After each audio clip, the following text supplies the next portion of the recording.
Bonjour, bienvenue à mon podcast Give Me a Break World Tour.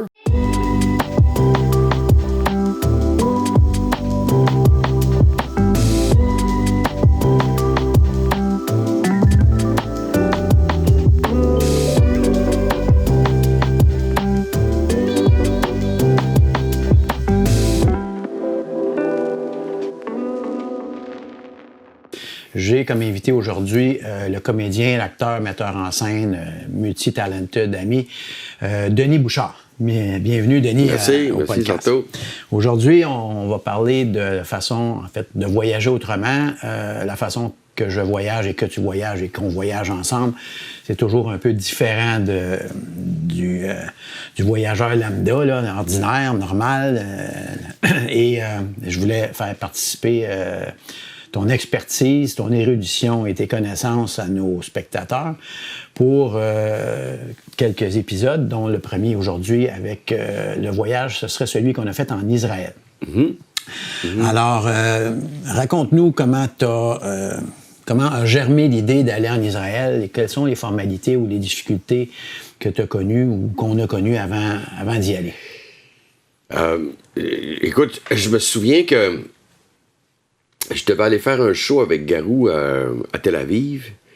Et je me souviens plus trop quelle raison. Il y a beaucoup de russophones qui sont en Israël, oui, de Russes juifs migré, ouais.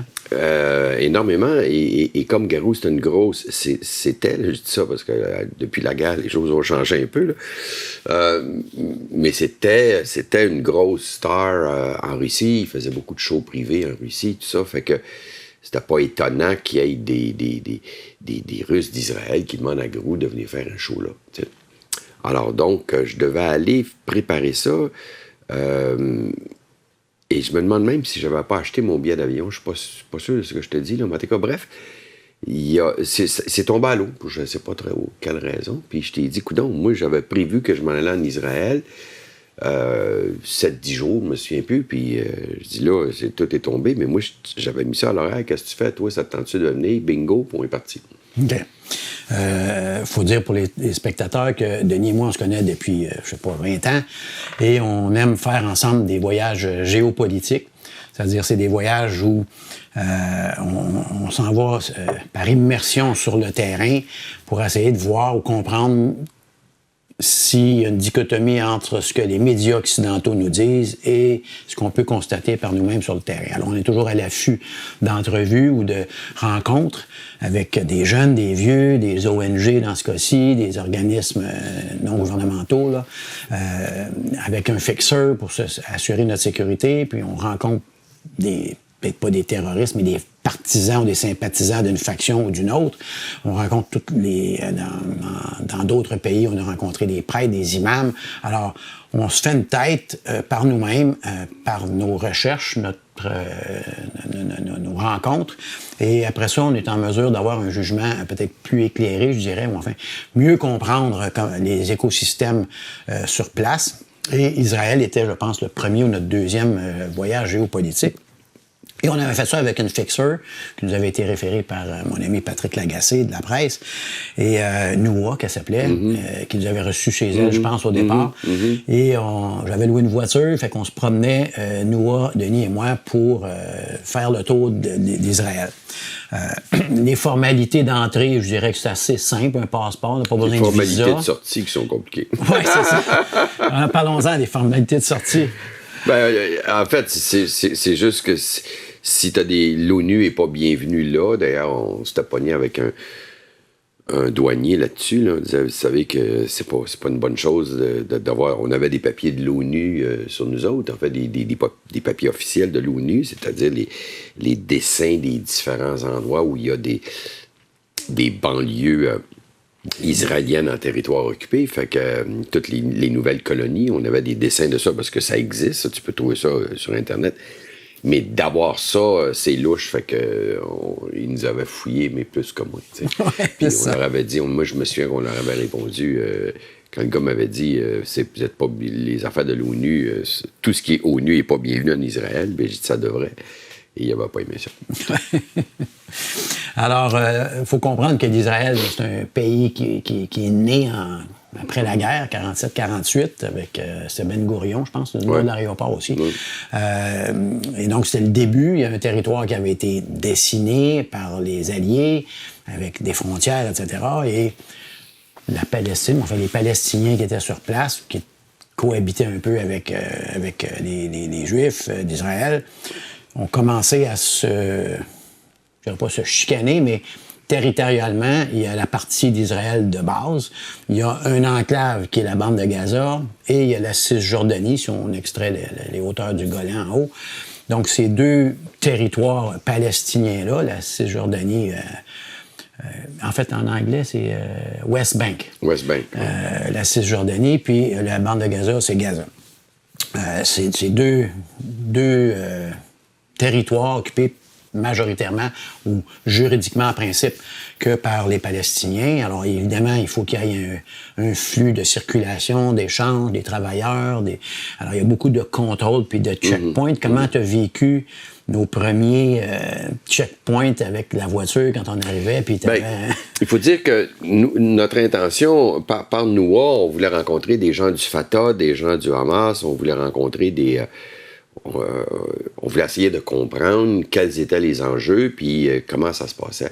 Rappelle-toi, on était supposé aller dans la bande de Gaza, ce qui n'est pas simple, mais par nous, on pouvait y aller, mais les Israéliens ont eu la mauvaise idée de descendre, ou en tout cas d'attaquer un bateau de mémoire qui était turc, qui venait porter de l'aide à Ashtok. De l'aide, c'est ça, aux Palestiniens à bande de Gaza, puis ça avait mal tourné. Ça avait mal tourné, la chicane a pogné, fait que la bande de Gaza a été fermée, on n'a pas pu y aller, c'était trop dangereux. Ouais, le bateau avait été arraisonné par des équipes d'élite du Mossad ou je sais pas quoi, puis il avait tué des gens, je pense, qui étaient des bénévoles humanitaires. Oui, c'est ça. Alors ça avait bloqué. Ça avait bloqué Gaza, on n'a pas pu aller à Gaza, mais on est allé par contre plus souvent qu'autrement en Cisjordanie. Il faut dire que si on considère la Palestine comme étant un pays, ben, il est enclavé par des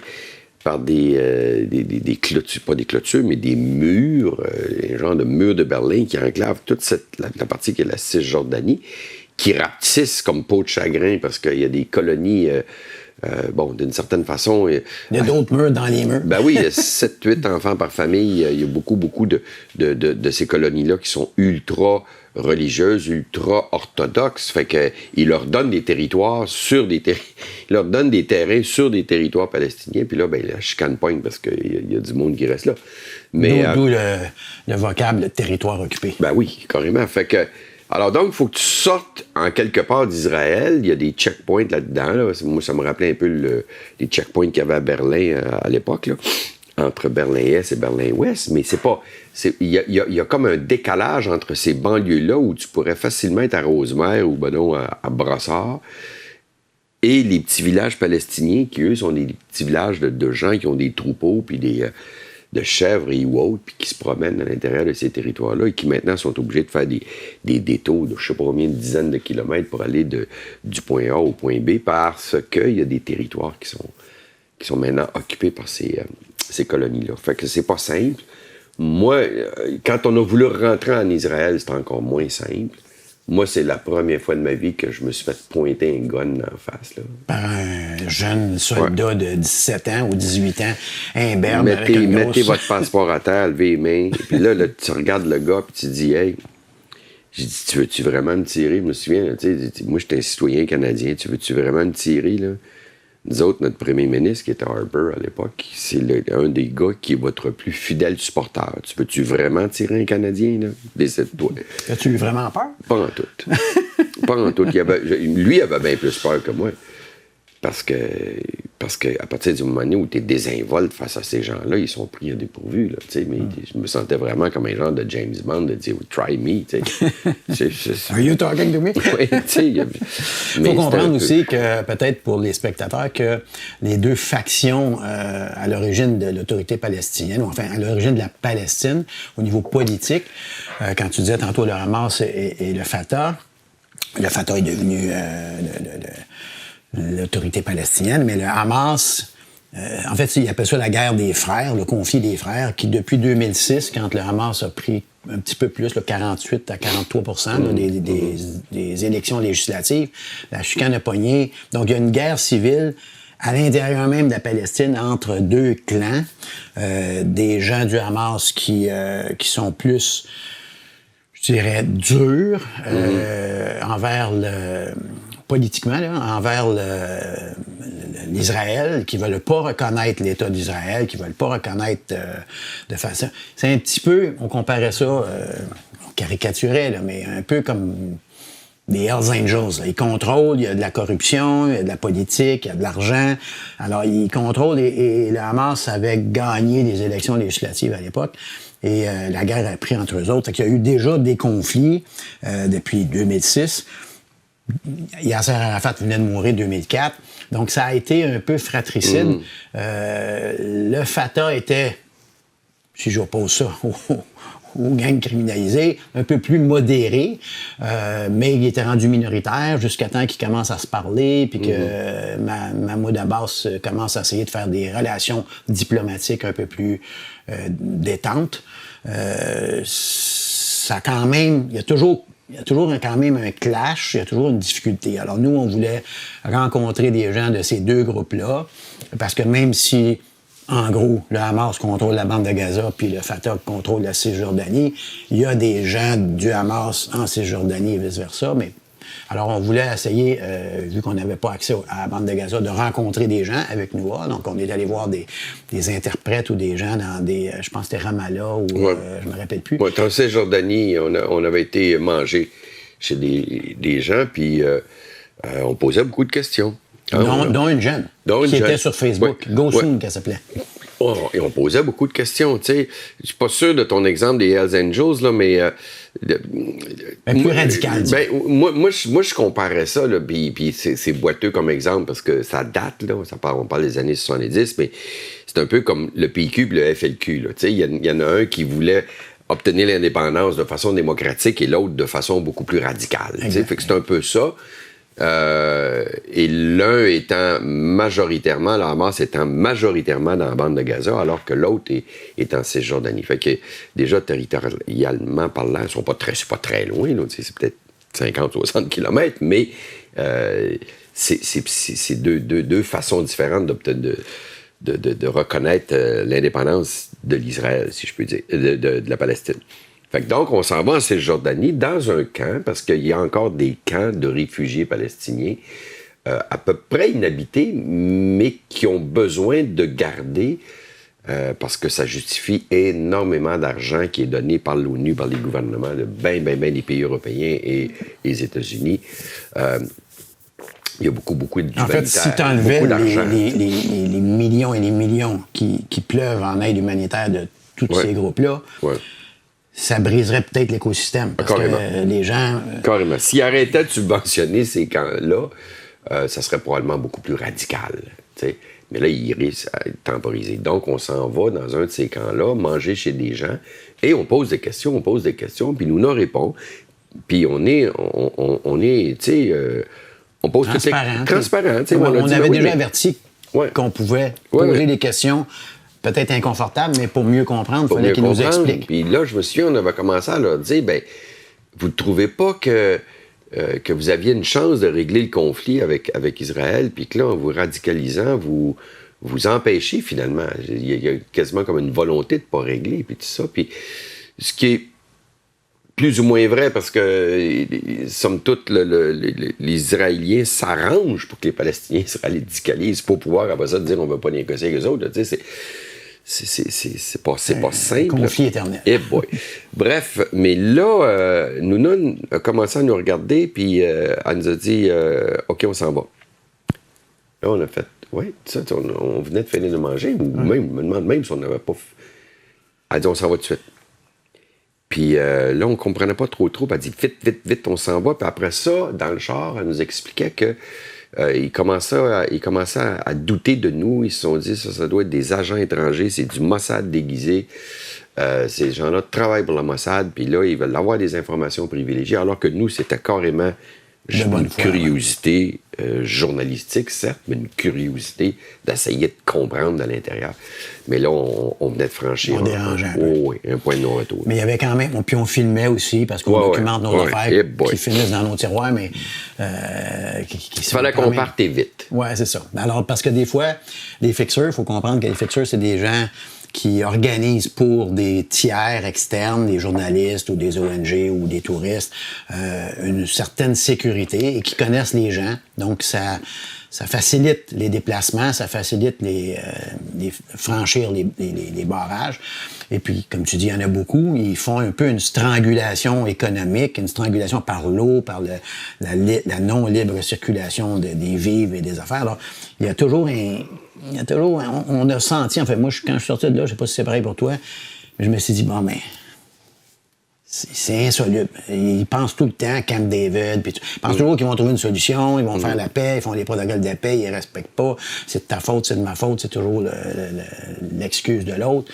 Il y a quand même, dans tout ça, quelque chose qui reste, en tout cas, je sais pas si toi, t'as eu ce feeling-là qui te laisse sur ta faim, parce que tu dis, peut-être le two-state solution, qui est la ligne verte là, qui dit bon, ça c'est à toi, ça c'est à moi. Là, le problème, c'est qu'il y en a qui attaquent l'autre bord avec des frondes, puis l'autre, ils bombardent, puis ils font des colonies dans les territoires. Mais il faut dire, c'est un problème qui existe depuis des millénaires. Là. C'est pas nouveau. T'sais. La cohabitation entre les Juifs et les musulmans, ça s'est pas fait facilement, puis ça se fait pas facilement. J'ai vu un documentaire de l'ONF il y a une couple d'années qui était assez fascinant, qui expliquait, un documentaire israélien d'ailleurs, et que j'avais passé à mes voisins assidiques à l'époque qui l'ont jamais regardé, mais en tout cas, bref, qui voulaient pas le regarder, devrais-je dire. Et c'était assez fascinant parce qu'il expliquait là-dedans que dans les guerres de Mahomet, là, on parle de 600, 700 après Jésus-Christ, là, quelque chose dans le genre, là, autour de ça, Mahomet. Quand les Arabes ont pris possession des lieux saints, etc., il y a évidemment beaucoup de Juifs qui vivaient là. Et ces gens-là ont eu ce qu'on appelle l'exode juif, etc. Ils ont eu la possibilité, ou ben non, de sacrer leur camp, ou ben non, de rester là. Mais s'ils restaient là, il fallait qu'ils se convertissent. Hein, la religion musulmane est une religion essentiellement prosélytiste, c'est-à-dire qu'il doit aller chercher... ou ben non, tu as deux choix. Ou ben non, tu te convaincs ou je te tue. Alors, il y a énormément de Palestiniens dans cette région-là, du moins, dans ce qu'on appelle la Palestine, qui sont d'anciens Juifs qui se sont convertis à l'islam de force, parce qu'ils voulaient rester là, parce que ça faisait 1500 ans. C'était la seule façon de rester là, puis de s'intégrer sans être persécuté. Exactement. Comme les Romains faisaient. Alors donc, le documentaire que j'ai vu expliquait de façon assez extraordinaire que la majorité, peut-être pas la majorité, mais un très gros pourcentage des Palestiniens qui sont dans cette région-là sont des anciens Juifs. Alors, c'est assez paradoxal quand tu penses à ça, mais ça te donne une idée de comment c'est inconciliable.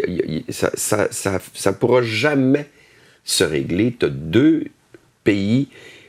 Nouna, qui était, elle, fait partie d'un très petit pourcentage de Palestiniens qui sont israéliens. C'est-à-dire qu'elle a un passeport israélien parce qu'elle est née en Israël. Et elle est arabe, palestinienne. Fait qu'ils sont pas nombreux. Et évidemment, ils ont... Ce qui facilite son travail de fixeur. Oui, parce qu'elle a deux passeports. Puis les checkpoints, on les passe. Elle a un passeport palestinien, puis elle a un passeport israélien. Je veux dire, ils sont 2-3 représentants. Il y a 2-3 députés, je pense, à la Knesset, qui sont des Palestiniens israéliens. Alors, elle pouvait passer, puis elle n'avait pas peur pas des douaniers, mais des gens, des gardiens, des soldats qui étaient là, qui surveillent ces endroits-là. Puis Nouna, c'est un personnage. Là, c'est une femme d'une 50aine d'années, à peu près, probablement, belle comme la poune, là, tu sais. Puis avec l'énergie de Denise Filiatro, puis qui engueule tout le monde tout le temps. Fait que c'est un personnage en soi. Ouais. Être dans le char avec elle, c'est assez... C'était intéressant. C'était assez fascinant. Puis elle articule beaucoup, puis elle nous raconte toute l'histoire, puis les prétentions d'un, les prétentions de l'autre. Elle répondait à toutes nos questions. C'était fort intéressant. Elle nous a écrit pendant des années de temps. On était sur un mail, des mails letters, là, un courrier qu'on recevait, puis on n'a plus. Je sais pas ce qui est arrivé avec elle. Je lui ai réécrit plusieurs années plus tard, puis je pense qu'elle fait encore ce même travail-là. Là. Puis elle nous avait reçus dans sa famille. Dans sa famille, avec son mari, ses enfants, puis tout ça. Puis c'était assez fascinant parce que les Palestiniens israéliens, ce sont beaucoup ceux qui s'occupent du commerce extérieur d'Israël. Ça, c'est une affaire qui n'est pas tellement... Tu sais, les Israéliens font beaucoup d'affaires avec la Turquie, par exemple. Mais les Turcs n'aiment pas les Israéliens. Par contre, ils aiment les Palestiniens, qui sont aussi des musulmans comme eux. Fait que c'est eux autres, c'est les Palestiniens qui font...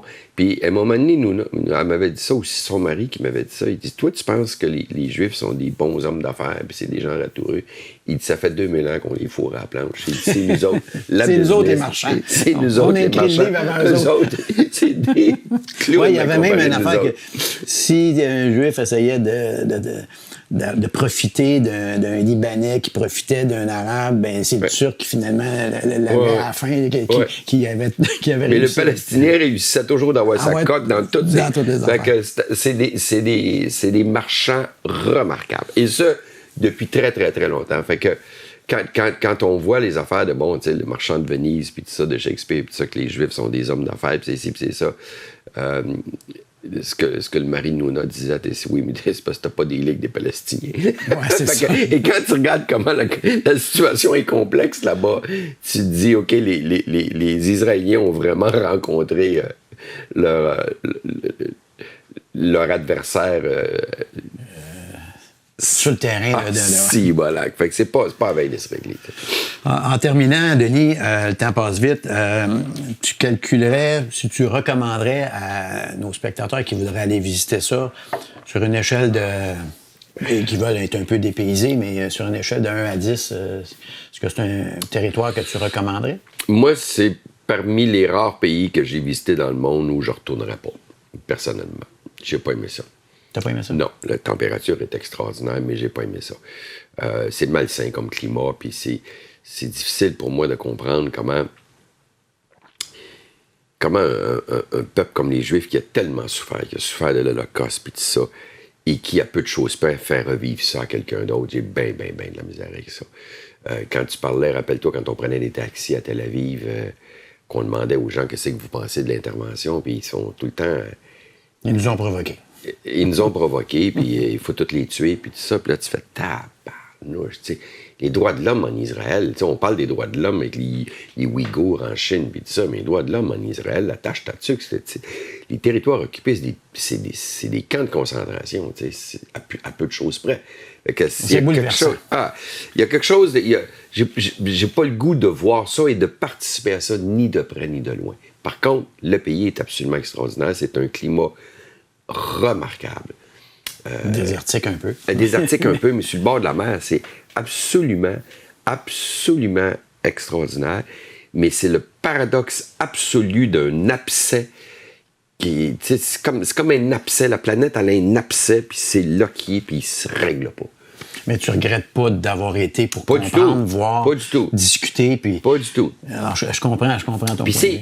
Puis tu sais, Jérusalem, qui est une ville, c'est quand même hallucinant que les 3 religions monothéistes viennent de là. C'est quand même hallucinant. Ouais. Et que c'est tout le même bon Dieu. Il prend différents noms. Il y avait Allah ou Dieu, mais c'est tout le même bon Dieu. Tu sais, on a visité des endroits, je pense que c'est le tombeau d'Abraham, c'est la moitié est une mosquée, puis l'autre moitié est une synagogue. Puis sa femme, il y a comme une vide ça d'épaisse entre les deux, parce que c'est le même prophète pour tout le monde. Fait que ça, cet aspect-là est fascinant de constater que les 3 religions monothéistes viennent toutes d'une petite ville de 5 km de circonférence. C'est quand même fascinant.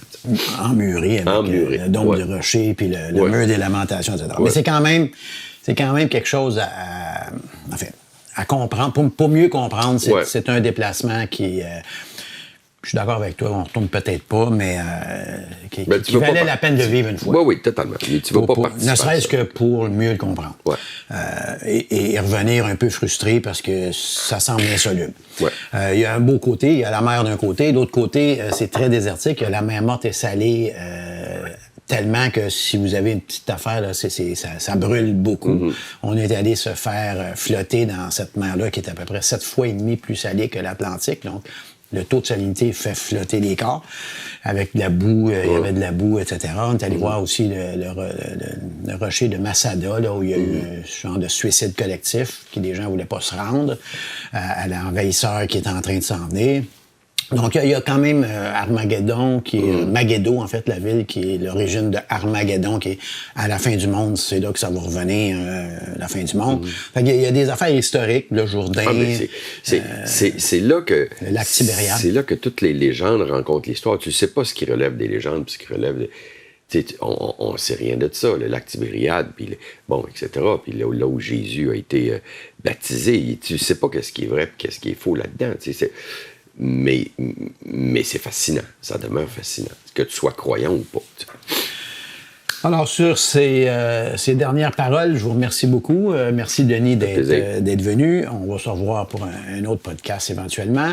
Alors, je vous invite à nous suivre. Le site, c'est Gimme a Break World Tour. Et on voyage différemment. Donc, au plaisir de vous revoir prochainement. Merci.